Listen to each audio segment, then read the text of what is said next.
அழகான கண்கள் என்னை கண்டதாலே முடிந்ததென்று நினைந்த நான் உயிர் வாழ்கின்றேன்.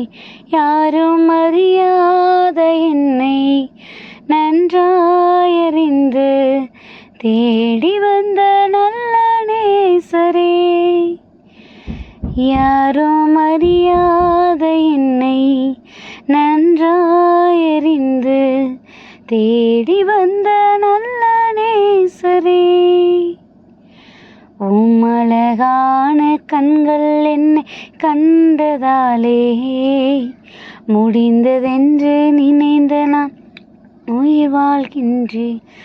தூக்கி எறியப்பட்ட என்னை வேண்டுமென்று சொல்லி சேர்த்து கொண்ட நல்ல நேசரே. தூக்கி எறியப்பட்ட என்னை வேண்டுமென்று சொல்லி சேர்த்து கொண்ட நல்ல நேசரே. அழகான கண்கள் என்னை கண்டதாலே முடிந்ததென்று நினைத்த நான் உயிர் வாழ்கின்றேன். ஹாய் குட்டீஸ், எல்லோரும் எப்படி இருக்கிறீங்க? நல்லா இருக்கீங்களா? ஹாப்பியாக இருக்கீங்களா குட்டீஸ்? இன்றைக்கி ரொம்ப ஒரு அருமையான ஒரு பாடல். அவருடைய அழகான கண்கள் நம்மளை பார்க்குற ஒரு நேரமும் கண்டிப்பாக நம்ம லைஃப்பில் எவ்வளோ பிரச்சனைகள் இருந்தாலும் கூட அதெல்லாம் தாண்டி அவர் நம்மளை எவ்வளோ அழகாக அதை கடந்து வர வைக்கிறாரு, எவ்வளோ அழகாக அவருடைய பிளெஸ்ஸிங்ஸ்னால அந்த சூழ்நிலையிலேருந்து நம்ம மீண்டு வர்றதுக்கு நம்மளை நிரப்புறாரு அப்படிங்கிறது நம்ம ரொம்பவே அழகாக புரிஞ்சுக்க முடியும் குட்டீஸ். அப்படிப்பட்ட ஒரு பாடலை தான் இந்த நாள் நம்ம பார்த்துருக்கோம். அப்படி தானே? இந்த பாடலை கேட்கும்போது அதில் ஒரு வரி கூட இருக்குது நமக்கு, தூக்கி எறியப்பட்ட என்ன நீங்கள் தான் என்ன வேணும்னு எடுத்துக்கிட்டீங்க. கண்டிப்பாக இதோட அருமை நம்ம எல்லாருக்குமே தெரியும். அப்படிதானே? நம்ம எல்லாருக்குமே எல்லாமே நினச்ச உடனே கிடைச்சிருது. ஆனால் நம்ம சில ரோட்டோரங்களை நம்ம பிள்ளைங்களை பார்க்கும்போது ஒரு சின்ன சின்ன விஷயங்களை கூட அவங்க தேடி தேடி எடுத்து அதை ரொம்ப பொக்கிஷமாக வச்சு அதை அவங்க யூஸ் பண்ணிட்டு இருக்கிறத நம்ம பார்த்துருக்குறோம். அப்படி தானே குட்டீஸ்? அந்த மாதிரி நம்ம எல்லாருமே இதை கேட்டுட்டு இருக்கிற எல்லாருமே ஏதோ ஒரு சூழ்நிலையில் ஏதோ ஒரு இடத்துல தூக்கி எறியப்பட்டவங்க தான். அப்படிப்பட்ட நம்மளை ரொம்ப அருமையாக தூக்கி எடுத்துட்டு, இது என்னுடைய பிள்ளை, நான் என்னுடைய பிள்ளையை நான் ரொம்ப பத்திரமா நான் வச்சுக்குவேன், இது எனக்கு கிடைச்சிருக்கிற பொக்கிஷம்னு நம்மளை எடுத்து வச்சிருக்கிறாரு பார்த்தீங்களா? அப்போது அவருக்கு மட்டும்தான் தெரியும் நம்மளுடைய முழு அருமையும், நம்ம எவ்வளவு முக்கியமானவங்க இந்த வேர்ல்டில். நம்ம நினச்சிட்டு இருக்கலாம், நம்ம என்னப்பா நமக்கு ஒன்றும் இல்லை, நம்மளை யாரும் தேடுவாங்களா மாட்டாங்களா, நம்ம எப்படி இருக்கோமே. ஆனால் நம்ம எல்லாருமே அவருடைய பார்வையில் ரொம்பவே முக்கியமானவங்க அப்படிங்கிற ஒரு அருமையான ஒரு பாடல் தான் எனக்கு கொடுக்கப்பட்டிருக்குது குட்டீஸ். அப்படி இருக்கும்போது சரி, ஓகே, இதெல்லாம் ஓகே, தூக்கி எறியப்பட்ட நம்மளை அவர் தான் தூக்கி எடுத்திருக்கிறாரு கூட, ஓகே. ஆனால் எதனால நமக்கு அப்போனா சோர்வுகள் வருது? அவர் தான் நம்மளை பொக்கிஷமாக பார்த்துக்கிட்டாரு.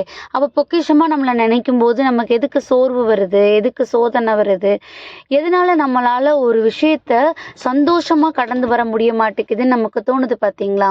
அதுதான் மத்தேயு 6:33 படியாம், முதலாவதாக இறைவனுடைய அரசையும் அவரது நீதியையும் தேடுங்கள், அப்பொழுது இவைகள் எல்லாம் உங்களுக்கு அவற்றோட கூட கொடுக்கப்படும் அப்படிங்கிற வசனம் கொடுக்கப்பட்டிருக்குது. இதெல்லாம் அப்போ நம்ம அவருடைய அரசையும் நீதியையும் நம்ம எங்கே போய் தேடுறது? நம்ம தான் சர்ச்சுக்கு போகிறோமே, நம்ம தான் ப்ரேயர் பண்ணுறோமே. அப்படி இருக்கும்போது நமக்கு எல்லாமே நமக்கு நிறைவாக கூட தானே கொடுக்கப்படணும் தானே நமக்குள்ள கொஸ்டின் வரும். இது நான் எப்படி புரிஞ்சுக்கிறேன் அப்படின்னா, அவருடைய நீதியையும் அவருடைய அரசையும் நம்ம நம்பணும், அதை நம்ம முதலாவதாக எடுத்துக்கிடணும். அப்படின்னா கண்டிப்பாக நம்ம இருதயத்தில் நம்ம லைஃப்பில் என்ன நடந்தாலும் கூட அதற்கு பேஸ்மெண்ட்டாக அவர் இருக்கிறாருப்பா. அது ஒரு சோர்வாகவே இருந்தாலும் கூட அதுக்கு பேஸ்மெண்ட் அவர் தான்.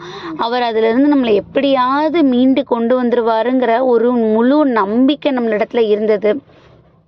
நம்மளுடைய சோர்வின் நேரத்தில், நம்மளுடைய கண்ணீரின் நேரத்தில் நம்ம அந்த நம்பிக்கையை முதன்மையாக எடுத்துக்கிட்டோம் அப்படின்னா நம்ம என்னெல்லாம் எதிர்பார்த்து இருக்கிறோமோ அவைகள் எல்லாமே கூட கூட நிறைவாக கொடுக்கப்படும்னு இந்த வசனத்தின் மூலமாக சொல்லப்பட்டதாக நான் எடுத்துக்கிறேன் குட்டீஸ். ஸோ நம்ம எல்லாருமே அவருடைய பொக்கிஷம் தான். நம்ம ஏதோ ஒரு இடத்துல தூக்கி எறியப்பட்டு அவரால் கண்டுபிடிக்கப்பட்டு தெரிந்தெடுக்கப்பட்டு ரொம்ப பொக்கிஷமாக வச்சிருக்கப்பட்டவங்க தான். ஸோ நம்மளுடைய சோர்வின் நேரங்களில் நம்ம புரிஞ்சுக்க வேண்டியது, நம்ம அவருக்கு பொக்கிஷம் அப்படின்னா நம்ம அவருக்கு கொடுக்க வேண்டிய நம்பிக்கையை, நம்மளுடைய ஃபஸ்ட் இம்பார்ட்டன்ஸு, அவர் எனக்கு கூட இருக்கிறார், இந்த சூழ்நிலை அவர் பார்த்துக்குவாருன்னு அவருடைய கரங்களில் விட்டுட்டு நம்ம கண்டிப்பாக அந்த இடத்த விட்டு மூவ் ஆகும். கண்டிப்பாக நமக்கு நம்ம என்னெல்லாம் எதிர்பார்த்துருக்கோமோ அது எல்லாமே கூட நமக்கு கொடுக்கப்படும் குட்டீஸ். ஸோ அதுக்காக நம்மளோட இருதயத்தை முழுவதும் அவருடைய கரங்களில் ஒப்பு கொடுத்து ஜெபிப்போமா? அன்பான ஆண்டவர், இந்த நேரத்திற்காக நன்றியப்பா.